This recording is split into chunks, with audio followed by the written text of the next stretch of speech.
Boa noite, pessoal. Então nós vamos começar a gravar o nosso vídeo aqui, né? Com mais alguns recursos aí. Então a nossa aula de hoje é sobre permeabilidade dos solos. Não é? Vamos. É a primeira vez que eu faço isso, então pode não ficar muito bonito aí, mas nós estamos melhorando aí na utilização das ferramentas, né?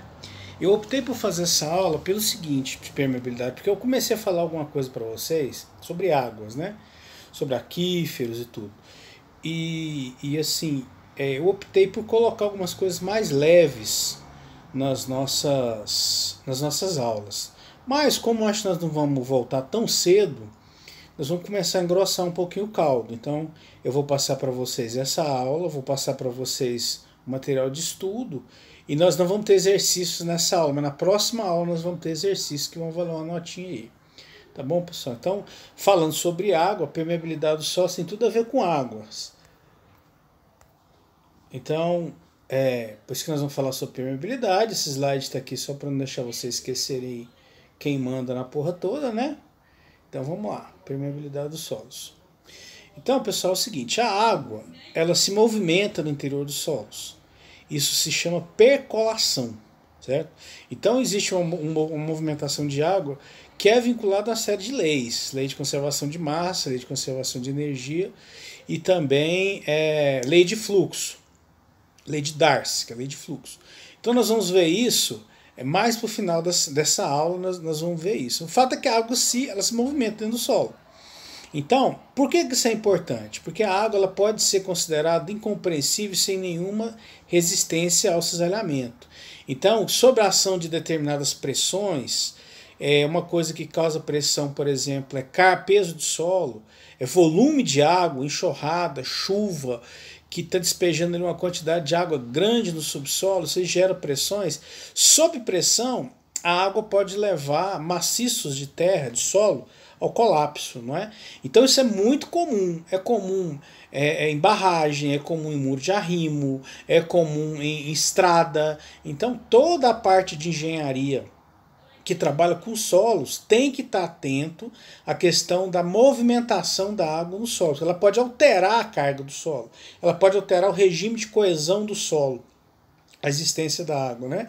Ela pode alterar a pressão que exerce em eu ia falar intercamadas, mas interpartículas do solo. Essa pressão ela pode ser alterada pela existência de água em quantidade. Então, você altera a quantidade de água existente no solo, você está alterando a pressão, né? Então, o conhecimento da permeabilidade é importante para diversas práticas de engenharia. Por exemplo, drenagem, rebaixamento do nível de lençol freático, recalque de fundação, recalque de barragem. Recalque é quando uma determinada coisa, uma fundação ou um maciço baixa, muda de nível, né?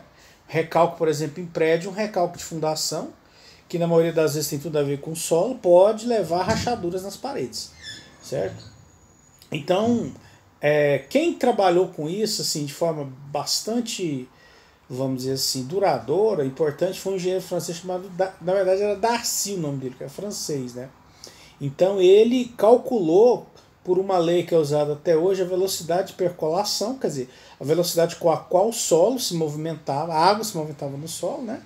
E também o gradiente hidráulico. O gradiente hidráulico tem a ver com energia disponível para a água se movimentar.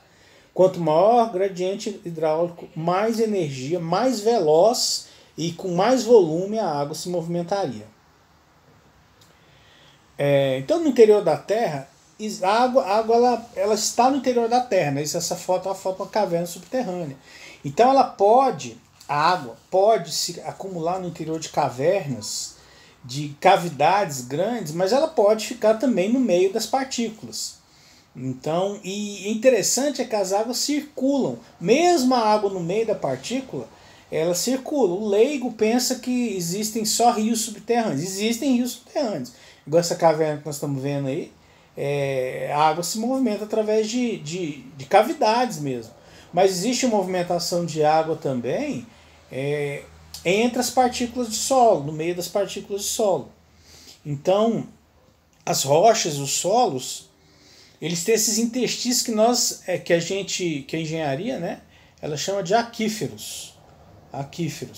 Então, apesar de às vezes ser pequeno isso, esse espaço de movimentação, ele ser pequeno, ele ser milimétrico às vezes, né, existe essa movimentação.